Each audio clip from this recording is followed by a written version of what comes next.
Everyone, তোমরা সবাই কেমন আছো? আশা করছি ভালো আছো। আমিও বেশ ভালো আছি। নতুন আরেকটি ভিডিওতে তোমাদের সবাইকে স্বাগত জানিয়ে ব্লগটা স্টার্ট করছি।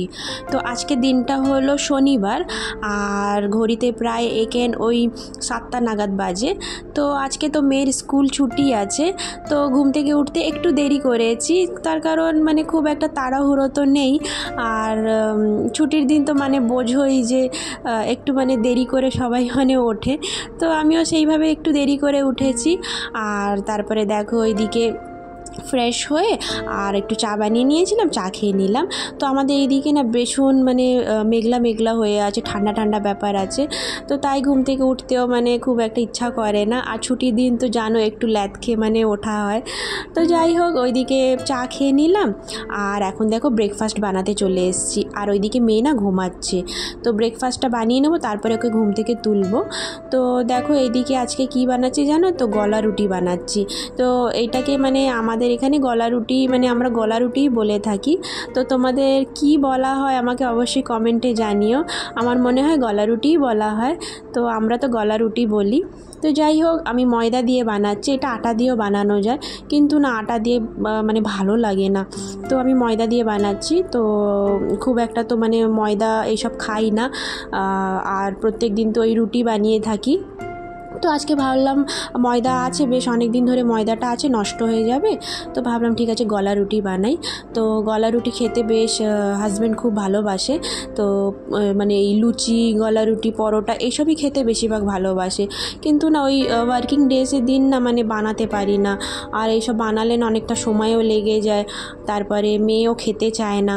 তো আজকে গলা রুটিটা বানাচ্ছি। তো এদিকে হাজব্যান্ড বেরাবে, তো ওকেও ঝটপট করে বানিয়ে দিচ্ছি। ও খেয়ে নিলে তারপরে ও বেরাবে। আর তারপরে মেয়েকে ঘুম থেকে তুলতে হবে, ওকে ঘুম থেকে তুলে তারপরে ফ্রেশ করানো। তো সব কিছু আজকে একটু দেরি হয়ে যাবে, এটা তো বুঝতেই পারছি। আর ছুটির দিন তো একটু কি বলবো, সব কাজ একটু ল্যাদ খেয়েই করা হচ্ছে। তো যাই হোক, এদিকে ব্রেকফাস্টটা বানিয়ে নিচ্ছি। আর জানো তো, এদিকে গলা রুটি কয়েকটা বানিয়ে নিয়েছি আর হাজব্যান্ডকে দিয়ে দিয়েছি খেতে। তো মেয়ে ঘুম থেকে না একাই উঠে গেছে।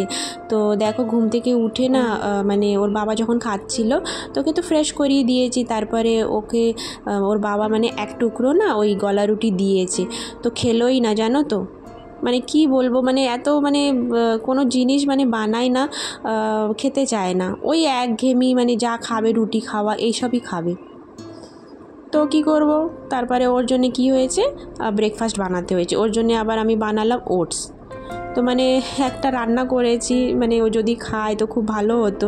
তো খেলোই না, ওর বাবা এক টুকরো দিয়েছে, তাও মুখে নিয়েছে যা তা করে, কিন্তু আমি দিচ্ছি না, মুখেই নিচ্ছে না। তারপর ওর জন্য আমাকে ওটস বানাতে হয়েছে। তো যাই হোক, ওইদিকে হাজব্যান্ড খেয়ে বেরিয়ে গেছে। আর এদিকে আমি না ওই যে কিছু রাত্রিরে যে বাসন ধুয়ে রেখেছিলাম, তো সেইটাই গুছিয়ে নিলাম জায়গার মতন। আর দেখো তারপরে এইদিকে মেয়ের জন্য ওটস বানাবো, তো একটু গরম গরমই খাবে। তো তার আগে দেখো ওকে ফ্রেশ তো করে দিয়েছি। আর এদিকে আমি ঘরের যে কাজ হয়, আশিবাসি কাজ, সেইগুলোই করে নিচ্ছি। তো মেয়েকে না ওইদিকে ফ্রেশ করিয়ে দিয়েছে। তো কী করছে, আমার একটা পুরনো ওড়না নিয়ে না ও শাড়ি পরে পরিয়ে দিয়েছি ওকে। তো ওই নিয়ে খেলা করছে। আর ও বিছানার মধ্যেই আছে, দেখো ও দেখা যাচ্ছে। তো ওই পুতুল নিয়ে এইসব নিয়ে না ও প্রায় খেলতে থাকে, খুব একটা বিরক্ত করে না। ওই পুতুল নিয়ে, তারপরে খেলনা নিয়ে, এসব নিয়েই খেলতে থাকে। তো এইখানে দেখো বিছানাগুলো ভালো করে টান করে নিচ্ছি। তো দেখো এদিকে মেয়ে খেলা করছে। এটা আমার একটা পুরনো ওড়না, তো সেটাই ওকে শাড়ি পরিয়ে দিয়েছি। আর মেয়ের বাচ্চারা ভালো একদিকে, এই শাড়ি পরে খেলা এইসবই খেলে। আমিও ছোটোবেলায় এরকমই খেলতাম। তো আমার মেয়েকে যখন দেখি খুব ভালো লাগে, আমার নিজের দিনটা মনে এসে যায়। তো আমার দিদিদের মধ্যে না আমি বেশিরভাগ ওই শাড়ি পরে খেলা, পুতুল নিয়ে খেলাই করতাম। তো আমার মেয়েও দেখো খেলছে, খুব ভালো লাগে দেখলে। তো যাই হোক, ওই বালিশের ওপরে বসেছে না, ওটাকে না বাস বানিয়ে বলে আমি বাসে করে না ঘুরু যাচ্ছি, এইসবই খেলে। তো দেখো তারপরে ওর জন্য ওটস বানাতে চলে এসেছি। তো ওকে ওটস খাইয়ে দেবো। তো চলো ওকে খাইয়ে দিই, তারপরে আমিও খাবো। তো দেখো এইদিকে দুজনেরই ব্রেকফাস্ট নিয়েছি, তো এখন খেয়ে নেব। তো ওর ক্যামেরা করছিলাম, দেখো কিছু কিছু একটু অ্যাক্টিং করে। তো হাই, এখন ব্রেকফাস্ট করে নেব, ঠিক আছে? হ্যাঁ, তুমি গলা রুটি খাবে? গলা রুটি, এই যে গলা রুটি খাবে, এই গলা রুটি? তাহলে কি খাবে? মাম, এই মাম, ওটস, ওটস ওটস খাবে? হ্যাঁ, গলা রুটি ভালো না? মাম ভালো।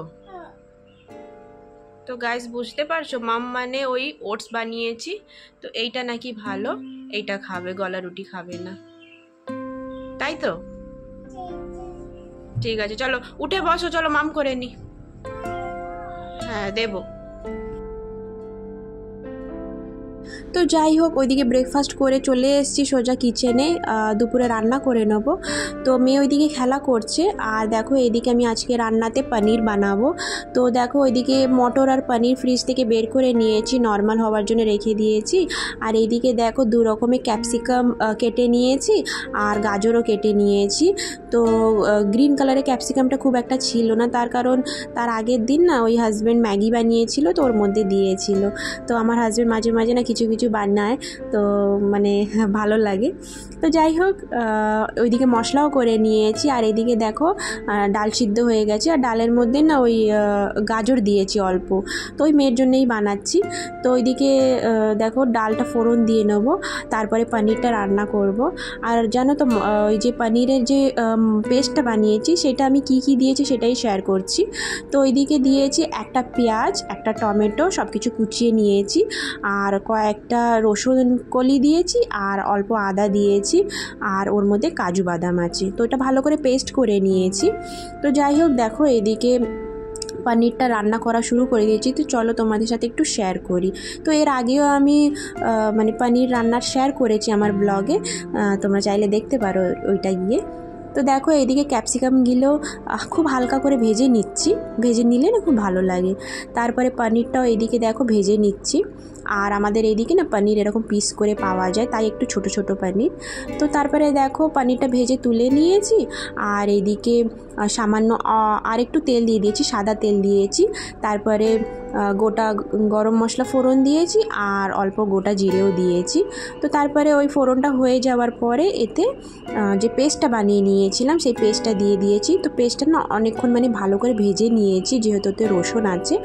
তো ভালো করে ভেজে নেওয়ার পরে তারপরে এতে না যা মশলা লাগে, মানে পাউডার মশলা, সেইগুলো দিয়েছি। এতে দিয়েছি হলুদ গুঁড়ো, লঙ্কা গুঁড়ো, লবণ, আর শাহি পনির মশলা যেটা পাওয়া যায় প্যাকেটে, সেই মশলাটা দিয়েছি, আর অল্প কালারের জন্যে কাশ্মীরি রেড চিলি পাউডার দিয়েছি। তারপরে ওইটাও ভালো করে ভেজে নেওয়ার পরে ওকে মটর দিয়ে দিয়েছি। এতে মটরটাও ভালো করে দিয়ে দেওয়ার পরে এতে গরম জল দিয়ে দিয়েছিলাম, আর ভালো করে ফুটে যাওয়ার পরে মানে মটরটা একটু সিদ্ধ হয়ে যাওয়ার পরে তারপরে যে পনির আর যে ক্যাপসিকাম গাজর ভেজে রেখেছিলাম সেটাও দিয়ে দিয়েছি। তো দেখো এখানে ভালো করে ফুটিয়ে নিচ্ছি, সবগুলো ভালো করে সিদ্ধ হয়ে যাওয়ার পরে এতে আমি যে 1 চামচ বাটার দেব, আর যে কাসুরি মেথি দেবো। তো চলো দিয়ে দিই। তো দেখো এদিকে ভাতও বসিয়ে দিয়েছি, আর এদিকে দেখো পনিরটা প্রায় হয়ে এসছে। তো 1 চামচ মতন বাটার দিলাম, আর কাসুরি মেথিটা না ওই হাতে একটু ডলা দিয়ে দেবো। তো দেখো এদিকে দিয়ে দিচ্ছি। তারপরে 1 চামচ গরম মশলা দেবো। তো দিয়ে দেওয়ার পরে ভালো করে জোরে, মানে গ্যাসের ফ্লেমটা খুব জোরে রেখে ভালো করে ফুটিয়ে নেব। তো হয়ে যাওয়ার পরে আমার রান্না এদিকে কমপ্লিট হয়ে যাবে। তো দেখো এদিকে হয়ে গেছে রান্না কমপ্লিট। আর দেখো বাইরে এসে দেখছি মেয়ে এদিকে খেলা করছে। তো মেয়ে এরকমই না, ও না খেলতে থাকে। তো ওর মানে ছুটির দিন ও সামনে বাড়ি একটা দিদি আসে খেলতে। তো আমার দাদার মেয়েও থাকলে খেলে, কিন্তু ও তো গিয়েছে মামার বাড়িতে। তো দেখো একা একা হয়ে গেছে, ওই দিদিও আসেনি।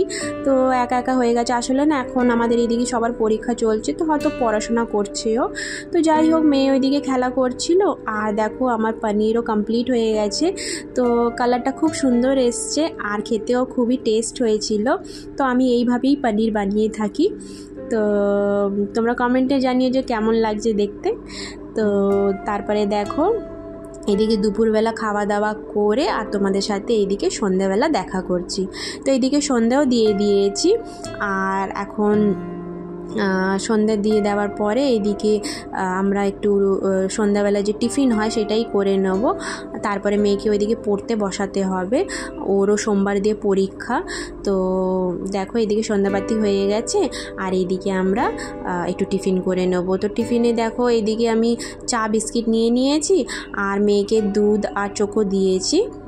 তো চলো এদিকে খাওয়া দাওয়া করে নিই, তারপরে মেয়েকে পড়তে বসাবো। তো আমি ব্লগটা এই পর্যন্তই রাখছি, আশা করছি ভালো লেগে থাকবে। যদি একটু ভালো লেগে থাকে একটা লাইক দিও, আর কমেন্টে জানিয়ে যে কেমন লেগেছে। তো দেখা হবে নেক্সট ব্লগে। সবাই ভালো থেকো, সুস্থ থেকো, আর আমার পাশে এইভাবেই থেকো। আর যারা নতুন ভিজিট করেছো চ্যানেলে, প্লিজ সাবস্ক্রাইব করে আমার পাশে থাকতে পারো। তো এখনকার মতন টাটা।